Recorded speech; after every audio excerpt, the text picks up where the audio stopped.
சொன்னபடியே அருமையான பேச்சு. இப்போது நான் நிகழ்ச்சி நிரலுக்கு போகின்றேன். நாளை காலமே வழக்கம் போல 8:45க்கு அருமையான தியானத்துடன் ஆரம்பித்து இந்த 9 மணிக்கு சூரனின் வதை படலம் என்ற தலைப்பில் மீனாட்சி மீனாம்பி அம்மா பேச வருகிறார்கள். 11 மணிக்கு குப்புசாமி ஐயாவுடைய பேச்சு இருக்கிறது. Newton, Darwin, Einstein and Vallalar பற்றி பேசுகிறார். நாளைக்கு 8 மணிக்கு டாக்டர் நவரத்னம் அவர்கள் பேச வருகிறார்கள். ஜீவ சமாதி என்ற தலைப்பில் பேசுகிறார். இந்த தேர்ஸ்டேயும் அருமையான பேச்சுக்கள் இருக்கின்றது. காலமே சரோஜினி மாஸ்டருடைய யோகா நிகழ்ச்சி சிட்னியில் இருந்து நடக்கிறார். இந்த 11 மணிக்கு கனகரட்னம் பரமநாதன் அவர்கள் அண்மையில் இலங்கைக்கு சென்றிருந்தார். அப்பொழுது யாழ்ப்பாணத்தை பற்றிய கூட அறிந்துள்ளார். அது அன்றும் இன்றும் யாழ்ப்பாணம் என்ற தலைப்பில் பேசுகிறார். தேர்ஸ்டே நைட், அதாவது கதம்ப நிகழ்ச்சி வழக்கம் போல நடைபெறும். அதில் நீங்கள் கலந்து கொள்ளலாம். நன்றி, வணக்கம். நன்றி நன்றி ஐயா. இப்பொழுது மீரா நாகேந்திரன் அம்மா பேசுங்க. அன்மியூட் பண்ணுங்க பண்ணுங்க பண்ணுங்க. வணக்கம் எல்லோருக்கும். வணக்கம் டாக்டர் போல். மிகவும் பிரயோசனமான பேச்சு தந்தீங்கள். உண்மையா இந்த வாழ்க்கையில் எங்களுக்கு நெடுகளும் வந்து கொண்டிருக்கிற உண்டு, அதுக்கான தீர்வுகளை பற்றி வடிவா சொல்லிக் கொண்டிருந்தீங்க. மிகவும் நன்றி டாக்டர். என்னன்னு சொன்னா, இப்ப ஒரு ஃப்ராக்சர் வந்து ஒரு ஆளுக்கு கால் வந்து சுகமாய் கொண்டு வருது, ஆனா வீக்கம் மட்டும் போகுது இல்லை. நடந்தாலும் அது வீக்கம் அப்படியே இருக்குது. எக்ஸசைஸ் கொஞ்சம் செய்யறது. இதுக்கு டாக்டர் அந்த பிசியோக்கு போனா நல்லமா, என்னென்ன வீக்கத்தை இல்லாம செய்யலாம்? நல்ல கேள்வி. பொதுவா நான் முதல்ல நிகழ்ச்சி தொடங்கும்போது இதை பற்றி சொன்னேன். அந்த வீக்கம் கீழே விழுந்து வீக்கம் வந்து நிறைய பேர் என்ன செய்வாங்க, இது கீழே விழுந்த வீக்கம் தானேன்னு பேசாமல் இருந்துங்க. தயவு செய்து கீழே விழுந்த உடனே முதல்ல வந்து உங்களுக்கு நோக வேணும். நீங்கள் நொந்தீங்கன்னா உயிரோட இருக்கிறீங்கன்னு அர்த்தம். ரெண்டாவது வீக்கம் வந்திருக்கீங்கன்னா நீங்கள் தப்பிச்சிட்டீங்கன்னு அர்த்தம். சரியா? அப்போ வீக்கம் வந்ததா எலும்பு ஒரு ஃப்ராக்சர் இருக்கிறதுக்கான அறிகுறி இருக்குது.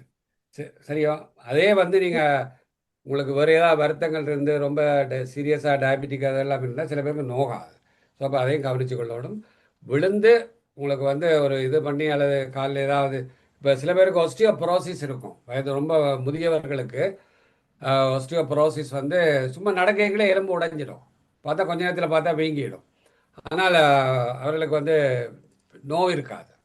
ஸோ இந்த மாதிரி இதில் கவனமாக இருக்கணும். வீக்கம் வந்ததுண்டா கண்டிப்பாக போய் ஒரு மருத்துவரை பார்த்து எக்ஸ்ரே எடுக்கிறது நல்லது. எப்போவுமே அது ஒரு எக்ஸ்ரே எடுத்து பார்க்குறது நல்லது, முதலாவது.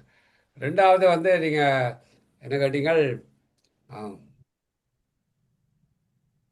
எக்ஸசைஸ் செய்த அப்புறம் அது அவருக்கு வந்து ஃப்ராக்சருக்கு பிறகு எப்போவுமே ஒரு வீக்கம் வர்றது வந்து வழக்கம்தான். அது என்ன நீண்ட நாளாக 3 மாதமாக 2 மாதமாக அசையாமல் வச்சுருக்கேன்னு சொல்லுவாங்க.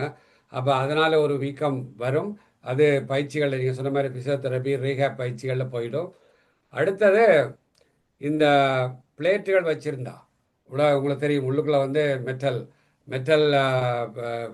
இதுகள் உள்ளே வச்சு இது பண்ணினா அது என்ன செய்யணும்னா கொஞ்ச நாளைக்கு என்னுடைய உடம்பு நினைக்கும், இது ஏதோ வெளியில் இருந்தால் யாரோ ஒருத்தன் திருடன் வந்து உள்ளே இருக்கிறான் அப்படின்னு உடம்பு நினைக்கும்.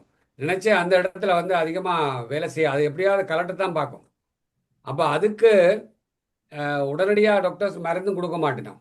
ஸோ அப்போ அது உடம்புக்கும் அந்த மெட்டலுக்குமான அந்த உள்ளே வச்சுருக்கிற அந்த நெயில் போட்டு பூட்டியிருப்பாங்க, ஸ்க்ரூ வச்சு பூட்டியிருப்பாங்க, இப்படி வச்சு எல்லாம் பெரிய தச்சு வேலையெல்லாம் செய்திருப்பாங்க. ஸோ அப்போ இந்த இதுகளை வந்து பாடி அட்ஜஸ்ட் பண்ணுறதுக்கு டேக்ஸ் டைம். ஸோ அப்போ குறைஞ்சது ஒரு 3லேருந்து 4 மாதங்கள் அப்படி வரும். பயிற்சிகளை செய்கிறது நல்லது. இன்னொன்று வந்து கொஞ்சம் டைம் கொடுக்கணும். அந்த கொலாட்ரல் சர்க்குலேஷன் அப்படின்னு ஒன்று இருக்குது.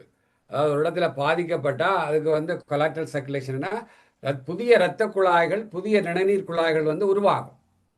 அது எங்களுடைய natural intelligence, natural mechanism. So அப்போ அது உருவாகிறதுக்குரிய டைம், அதுக்கு அதை உருவாக்குறது தான் முக்கியம். அதுதான் இந்த பயிற்சிகள் முக்கியம்னு சொல்கிறது.